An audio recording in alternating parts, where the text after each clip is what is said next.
ఈరోజు సుమారుగా 70 రోజుల చిల్లర అంటే 75-80 రోజుల మధ్యకాలంలో జగన్మోహన్ రెడ్డి గారి తాలూకా ప్రభుత్వ విధానం గురించి, ముఖ్యంగా ఈ ప్రభుత్వంలో మహిళలు పడుతున్న కష్టాల గురించి మాట్లాడడానికి ఒక ఆవేదనతో, ఒక మహిళగా ఒక ఆవేదనతో మేము ముందుకు రావడం జరుగుతుంది. ఎందుకంటే ఈ ప్రభుత్వ పరిపాలన చూస్తూ ఉంటే, ఇంకా 100 రోజులు లోపు ఉన్న ఈ ప్రభుత్వ పరిపాలన చూస్తూ ఉంటే నాకు రెగ్యులర్గా పెద్దలు చెప్పే 3 సామెతలు గుర్తొస్తున్నాయి. ఒకటి ఏంటంటే, రెడ్డి వచ్చాడు మొదలెట్టండి అన్నారంట. మా రెడ్డి గారు వచ్చారు, మళ్ళీ ఫస్ట్ నుంచి స్టార్ట్ చేస్తామన్న రీతిలో ఈయన తయారయ్యే పరిస్థితి కూడా మనం చూస్తున్నాం. అదేవిధంగా ఇంకొకటి మనం చెప్పొచ్చు, అందితే జుత్తు అందకపోతే కాళ్ళు. ఓట్లు అడుక్కొని సీఎం గారి వరకు, సీఎం చైర్లో కూర్చున్నంత వరకు కూడా ఎక్కడ లేని ప్రగల్భాలు పలికి, ఎక్కడ లేని హామీలు ఇచ్చి, పేద ప్రజలలోని ఒక ఆశను కల్పించి ఈరోజు వాటన్నిటి మీద కూడా నీళ్లు జల్లే ప్రయత్నం కూడా చేస్తున్నారు. దీన్నే అంటారు సాధారణంగా, ఏదో అంటే ఏరు దాటిందా తప్ప తగలేసే రకాలని చెప్పి. అందులోని ఈ వైఎస్ఆర్సీపీ నాయకుడు, ప్రస్తుతం ఉన్న గౌరవ ముఖ్యమంత్రి గారు అందులో మొదటి వరుసలో ఉంటారని చెప్పడానికి ఈ 3 నెలల కాలంలో ప్రజలు పడుతున్న ఇబ్బందులు, ప్రజలు పడుతున్న కష్టాల గురించి మనం చెప్పుకోవచ్చు.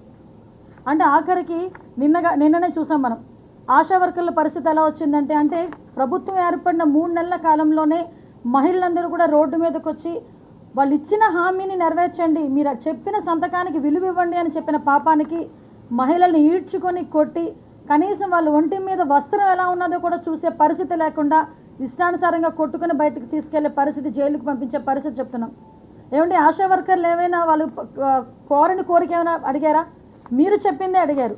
మొట్టమొదటి సంతకం మీరు ముఖ్యమంత్రి అయిన వెంటనే తొలి సంతకం ఆశా వర్కర్లకి 10,000 రూపాయలు పెంచుతామని చెప్పిన తర్వాత, ఆ 10,000 రూపాయలకి ఏదైతే పెంచుతామని చెప్పారో దానికి జీవో విడుదల చేయమని చెప్పడానికి కూడా ఆడబిడ్డలు రోడ్లెక్కి వాళ్ళ కుటుంబాన్ని వదులుకొని, పిల్లల్ని వదులుకొని, భర్తలను వదిలిపెట్టుకొని దూరం విజయవాడ ప్రాంతానికి వరకు కూడా రాష్ట్రం నలుమూల నుంచి వచ్చి ధర్నా చేస్తే కనీసం ఒక ముఖ్యమంత్రి కూడా స్పందించిన పరిస్థితి ఈరోజు మనం చూస్తున్నాం.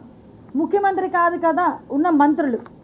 ఒకానొక సందర్భాన్ని గుర్తు చేస్తున్నాను. ఈ రోజుల్లో అంగన్వాడీకి సంబంధించి జీతాలు పెంచమని చెప్పి అంగన్వాడీ కార్యకర్తలు 14-19 మధ్యకాలంలో ఇలాగే ధర్నా చేసినప్పుడు, అప్పుడు వైసీపీ ఎమ్మెల్యే రోజా గారు ఒక మాట అన్నారు, మంత్రులు గాడిదలు కాస్తున్నారా అని అడిగారు. అంతమంది మహిళలు రోడ్డు మీదకి వచ్చి ధర్నాలు చేస్తుంటే మహిళా మంత్రులు గాడిదలు కాస్తున్నారా అని అడిగారు. మరి ఇప్పుడు మీ ప్రభుత్వంలో ఉన్న మహిళా మంత్రులు, ఉప ముఖ్యమంత్రులు ఇంతమంది మహిళల్ని రోడ్డు మీదకి తీసుకొచ్చి కొడతా ఉంటే ఏం చేస్తున్నారని మీ విజ్ఞతకు వదిలేస్తున్నా. ఎందుకు ఈ మాట నేను పర్టికులర్గా చెప్తున్నానంటే, కొంతమంది మహిళలు, కొన్ని వేల మంది మొన్న ఏఎన్ఎంలు ధర్నా చేశారు, ఈరోజు ఆశా వర్కర్లు ధర్నా చేశారు. వాళ్ళు ఏమి గొంతెమ్మ కోరికలు అడగట్లే, వాళ్ళు 5,000 రూపాయల నుంచి 10,000 రూపాయలు పెంచమని వాళ్ళు అడగల. ఆశా కార్యకర్తలకు ఏదైతే 3,000 రూపాయలు చంద్రబాబు నాయుడు గారు గౌరవ వేతనం ఇచ్చి 5,600 రూపాయలు వారికి ఏదైతే కమిషన్ కింద వస్తుందో మొత్తం 8,600 రూపాయలు నువ్వు 10,000 రూపాయలు అనక ముందు నుంచి వస్తున్నది. అది ఈరోజు అది ఆపేసి నువ్వు ఇస్తానన్న 10,000 రూపాయలు కూడా ఇవ్వటం మానేసి, అంటే దీన్నే అంటారు. ఎవరు అన్నారు నిన్న మొన్న ఒక పేపర్లో ఒక వాట్సాప్ గ్రూప్లో చూశాను నేను, కొంగు పట్టుకొని అడిగాడంట, నాకు ఓటేయండి అమ్మా, అక్కమ్మ, చెల్లెమ్మ, అన్నయ్యలారా, తమ్ముళ్ళారా, నాకు ఓటేయండి, మీకు బంగారు భవిష్యత్తు ఇస్తానని చెప్పిన ఈ ముఖ్యమంత్రి ఈరోజు కనీసం ఆశా వర్కర్ల గురించి మాట్లాడకపోవడం చూస్తుంటే బాధ అనిపిస్తుంది. ఇలాంటి మరెన్నో విషయాలు మీరు తెలుసుకోవాలనుకుంటే వెంటనే మా ఛానల్ ని సబ్స్క్రైబ్ చేయండి. ఈ వీడియోని మీ మిత్రులతో షేర్ చేసుకోండి.